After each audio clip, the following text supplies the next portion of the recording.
Good evening, everyone. Welcome to Grow Up Online Choosins and welcome to the discussion of Ncert line to line explanation of Haloalkanes and Haloarenes. In the previous classes, that means in part 1, we discussed about the introduction of haloalkanes and haloarenes. In part 2, we discuss about the classification of haloalkanes and haloarenes. In this video, we are going to discuss about the nomenclature. This is very important with respect to exam point of view. Why? Because to solve the given questions, the nomenclature you have to name the given compound is very important. Now let us try to understand the first of all the format. What is the format of an IUPAC nomenclature? Then here you have to observe that this format, that means this IUPAC nomenclature is with respect to only haloalkanes and haloarenes naming. This is not to the all. Here I am not explaining. Here we have to point out that here I am not explaining and not explaining the throughout the concept of IUPAC. Here I am explaining only the concept of only with respect to naming the haloalkanes and haloarenes. I will explain this topic. That means it will take the total IUPAC nomenclature takes 2 to 3 hours. I will take this class on while discussing hydrocarbons. No problem. Up to this, you have to focus on name the haloalkanes and haloarenes. Now let us try to understand the IUPAC format. Okay, this is the first one is try to understand IUPAC format. The format is here, prefix is present plus root word plus primary suffix plus secondary suffix. Okay, now let us try to understand each words.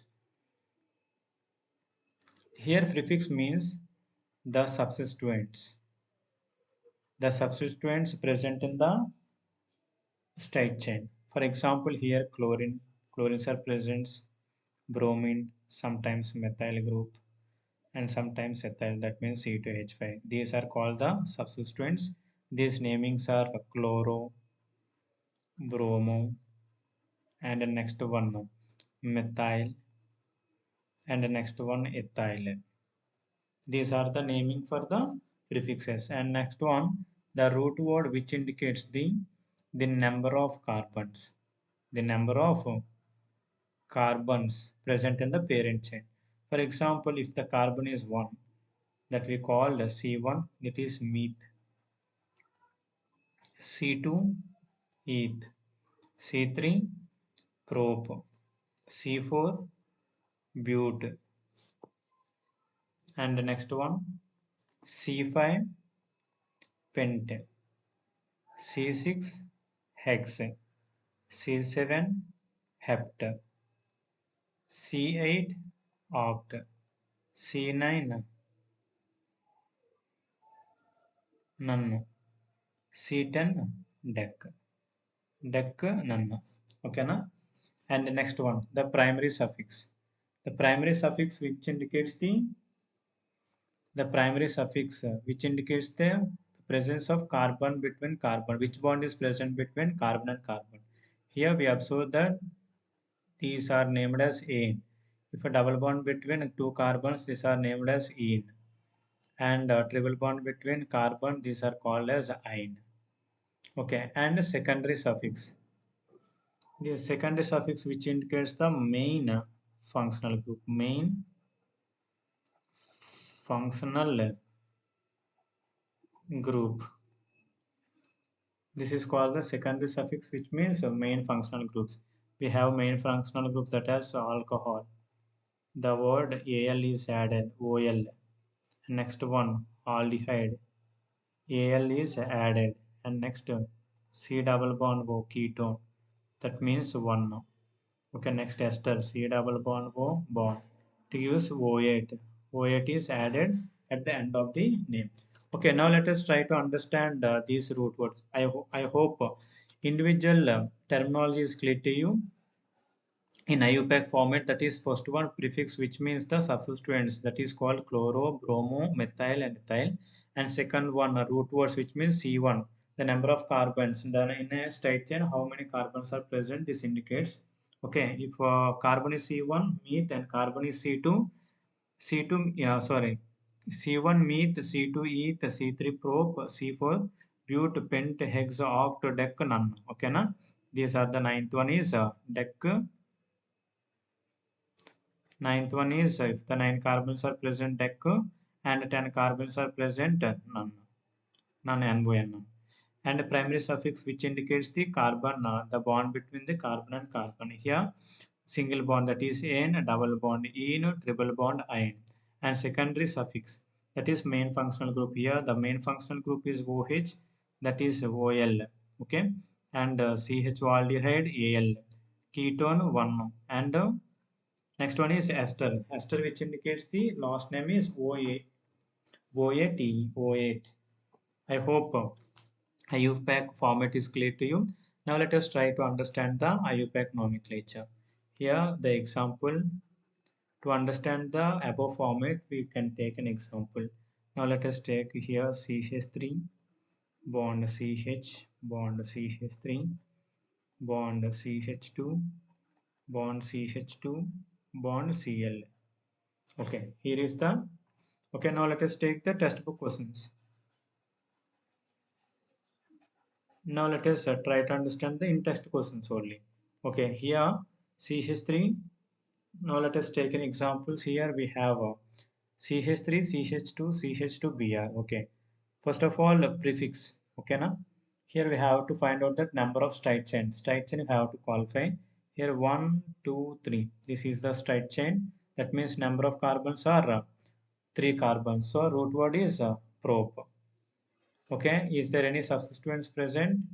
That at the post position, bromo. That means one substituents. That means, first of all, what is the format? Prefix plus root word plus primary suffix plus secondary suffix. Here, prefix is 1 bromo, post position. That means 1 bromo, and the total number of carbons. That means root words 3. That means 3 carbons, probe. And last one is primary suffix, which means primary suffix which means carbon, the presence of bond between carbon and carbon. Here we observe that single bond present between carbon and carbon, so AN is present, so 1 bromo propane. In this way you have to name the given compounds. Now let us try to understand the next one. Here the numbering starts from left hand side. Here 1, 2, 3. For example, if you start numbering from right hand side, it will becomes 1, 2, 3. From left to right and right to left, the numbering, that means the substituent having the same number. That's why substituents having the same number. That's why, yeah, we can name as a substituent. Here is prefix 2-chloro, and the next one root words. How many carbons are present? 3 carbons are present. That's why propo. The carbon in we observe that the single bond present between carbon and carbon. So its name is N. 2-chloropropane is the 2-chloropropane is the IUPAC name of this compound. Now let us try to understand the next one. Here the numbering starts from, sir, we may ask that why your numbering starts from this way. Why? Because the substituents which is having the preferred lowest number. Okay, the substituent, these are the substituent. This IUPAC nomenclature is valid when the substituents having the lowest substituents having lowest number. Here from right, here we observe that, for example, here right to left, here 1, 2, 3.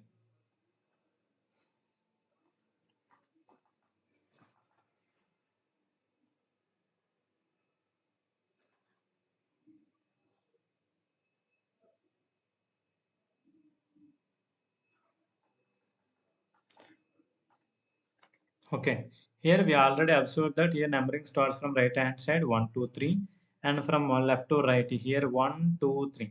Here we observe that according to IUPAC nomenclature, this substituent having the lowest number, but from right to left, what will happen? The chlorine having the highest number, that is 3. This is not the valid. This is not the valid numbering. That's why we start counting from right to left is the valid counting. So the numbering starts from left to, that means right to left. Okay, here we observe that at the second place, we also observe that methyl group is present, and the first place we have the chlorine substituents are present. So, according to IUPAC format, here alphabetical order follows. Here we observe that two substituents are present. One is chlorine, second one is methyl. According to alphabetical nomenclature, which one comes first? Chloro.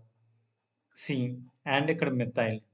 Here we observe that here is methyl, which means here methyl is present. So 1 chloro, 2 methyl propane. Its name is at the first position according to alphabetical order. Here 1 chloro, 2 methyl propane is the IUPAC nomenclature, IUPAC name of this compound. Okay, this is all about the IUPAC nomenclature of this compound. Now let us try to understand. This is just an introduction.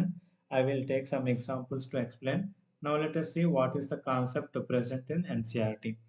Okay, having learned the classification of a halogenated compounds, let us now learn these how they are named. Up to till we study about the introduction and the classification. From this video, we are trying to name these compounds. The common names of alkyl halides are derived by naming the alkyl group followed by the halide.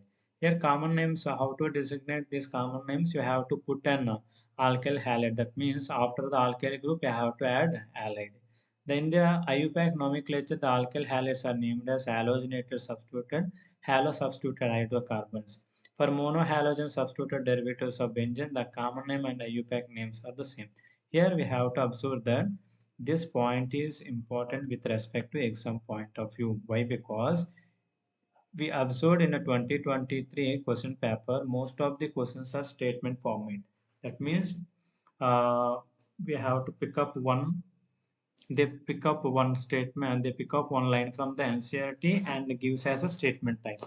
Here they explain that for monohalogen substituted derivative of benzene. That means here benzene. Here also benzene and mono.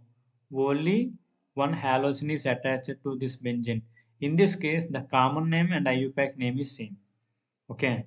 Here, this is the important concept. What will happen here when monohalogenated bromine halides are attached to benzene? The common name and IUPAC names are same. That means bromobenzene common name and IUPAC name also bromobenzene is the common name. Now let us try to understand. Now let us try to understand the next one. For dihalogen derivatives, the prefix is ortho. Here O means ortho. Here O means ortho, and M means meta, and P means para.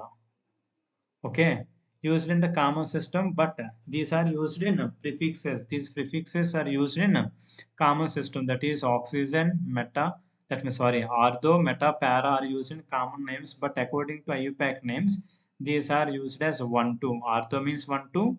Here this is ortho means 1, 2, para means 1, comma 3 means meta, and 1, comma 4 means para.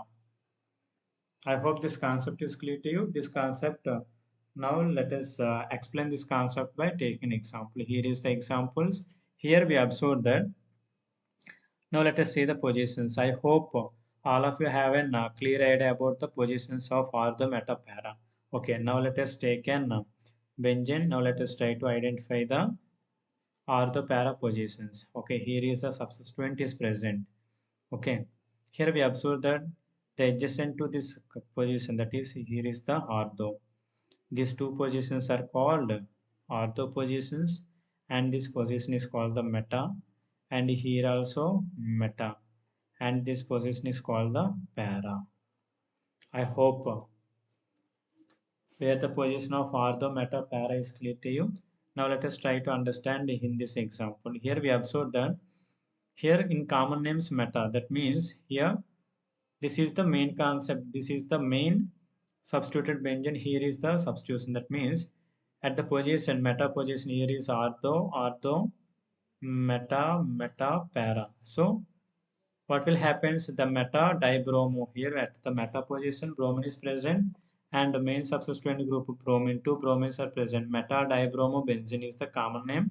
And what will be the IUPAC name? Here numbering starts from here from 1, 2, 3. Here 1, comma 3 dibromobenzene. Meta position 1, comma 3.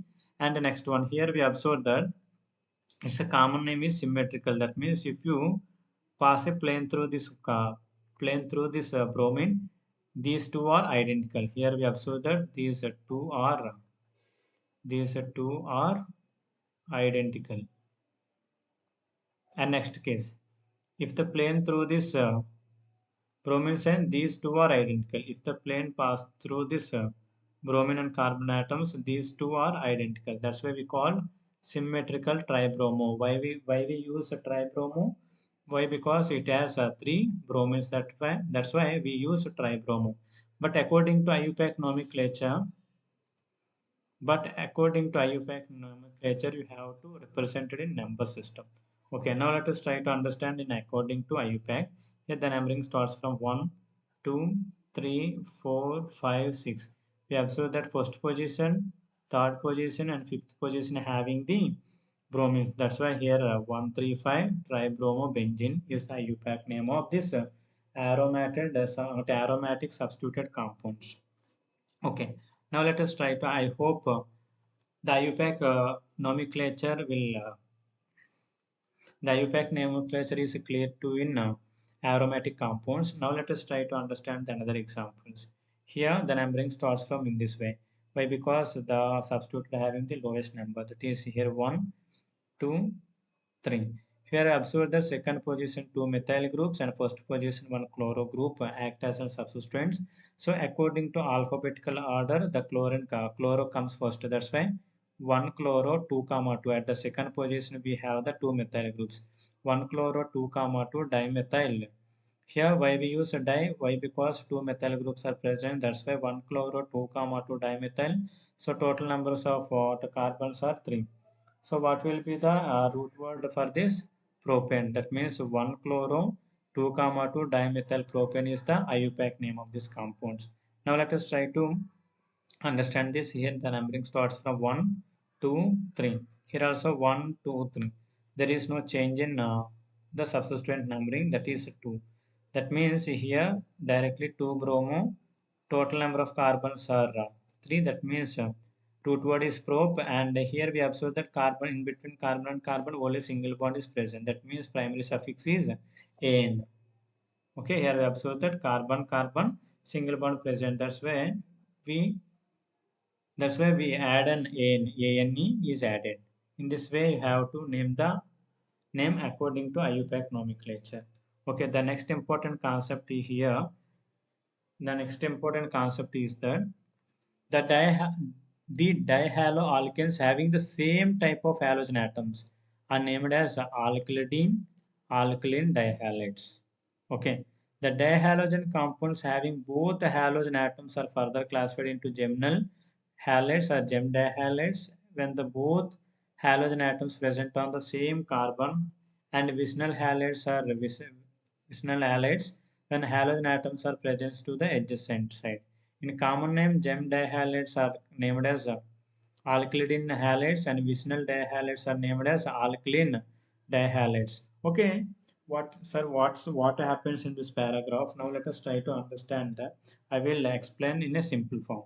Okay, here the total paragraph tells that if the carbon having the two halogens attached, these compounds are called gem dihalides. According to common name, these are named as alkylidine halides. I hope this concept is clear to you. When we call gem dihalides, when two halogens are attached to one carbon are called gem dihalides or alkylidine halides. But when two halogens are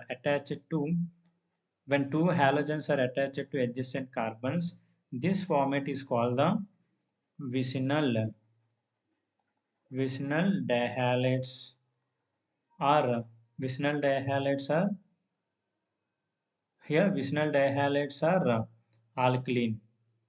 Common names are alkaline, alkaline dihalides. Vinyl dihalides are alkaline dihalides. I hope concept is clear to you. Now let us try to understand this concept. When two halogens are attached to only one carbon, these compounds are called the gem dihalides, or according to common names alkaline halides. And next one, if the halogens are attached to adjacent carbons, two halogens are attached to adjacent carbons, these are named as vinyl dihalides or alkaline dihalides. I hope this concept is clear to you. This concept is very important with respect to exam point of view. Okay, these are the examples here. Now let us try to put the names according to IUPAC nomenclature. Here we observe that at the first carbon, here 1, 2. At the first carbon, we observe that two chlorines are present. That's why 1 comma 1 dichloroethane. Why? Because two carbons are present, eth. And the carbon in we observe that carbon, the only single bond is present between carbon and carbon. That's why ethane is present. So 1 comma 1 dichloroethane. And next one here 1, 2. First and second position having the chlorine, that means dichloro, and as usual ethane. Why here eth? Why? Because two carbons are present. Why in? That means in carbon and carbon only single bond is present. That's why its name is 1 comma 2 dichloroethane is the common name of to this compound. Now let us try. I hope this gem dihalides and vinyl dihalides are clear to you, which are very important with respect to exam point of view. Okay, now let us try to understand some common and IUPAC names of these halides. Okay, the first one is here. The numbering starts from this way. Here 1, 2, 3, 4. At the second position, substituent is present. That's why 2 chloro. Number of carbons are 4. 4 means bute. The single bond present between the carbons. That means butane. Here the IUPAC name of this compound is 2-chlorobutane. And common name is secondary butyl. Why? Because the position of this carbon, position of this chlorine is secondary. That's why secondary butyl chloride is the common name. And the next one here, this can be written as C bond CH3, bond CH3, bond CH3, bond CH2, bond Br. The numbering starts from this side. Why? Because the halogens having the lowest numbering. That's why here 1, 2, 3. Here we observe that two substituent methyl substituents are present and bromine substituents is present. But according to alphabetical order, bromo comes first, then methyl. That's why 1 bromo, and we observe the second position we have 2 methyl group 2 comma 2 dimethyl 2 comma 2 dimethyl propane. 2 comma 2 dimethyl propane. The total number of carbons are 3. That's why we call prop, and we observe that carbon carbon in between carbon and carbon we have the single bond. That's why in propane 1 bromo 2 comma 2 dimethyl propane. We have to answer these questions in this way. Okay, now let us try to understand the aromatic compounds. I have to look into these compounds. Okay, next one. Here we observe that first position is 1, 2. That means 2 chloro. That means 1 chloro. Why? Because alphabetical order. 1 chloro at the second position methyl group. 1 chloro, 2 methyl benzene, or this will be called as 2 chloro. That means 2 chlorotoluene. This is considered as a substituent. And here total one is called the toluene. Here what is the structure of toluene? This is the structure of toluene. Okay, this is the structure of toluene, and here adjacent chlorine is added. That means here 1, 2. 2 chlorotoluene is also correct one, and 1 chloro 2 methyl benzene is also correct one. And the next one you have to look into this IUPAC nomenclatures. If you have any doubt, please contact to my number. The number is present in description box. If you have any doubt with respect to chemistry subject, please directly WhatsApp me. I will answer within 1 hour. Now let us try to understand the examples. You have to try to practice this example 6.1 and 6.2. the naming of the IUPAC nomenclature. If you find any doubts in this example 6.1 and 6.2, I am available to answer 24 by 7. Okay, there is no problem. And you are try to solve these in text questions also. Why? Because when the IUPAC nomenclature is clear to you, when the IUPAC nomenclature is concept is clear to you with respect to haloalkanes and haloarenes, you may expect some questions on this IUPAC nomenclature also. If you don't know the IUPAC nomenclature, you are unable to solve some questions. That's why I am giving some work to you. Why? Because I am explain the total concept. You have to do the example 6.1, 6.2, and in text questions that is 6.1. In text questions we have 6.1. I hope totally 20 IUPAC nomenclatures are present. In this 20 IUPAC nomenclature, if you have any doubt, please message me or call me at any time. 24 by 7. If you send me a doubt of another one question, I will answer within 1 hour. Okay, in evening times, I will answer within seconds, within minutes. But in the morning session, I will answer within 1 hour. Okay, if you find any topic is difficult to you, please WhatsApp me. I will help you throughout the year up to May 2024. I hope this concept is clear to you. And please do subscribe for more videos and updates. So first of all, please like the video and please do subscribe for more videos.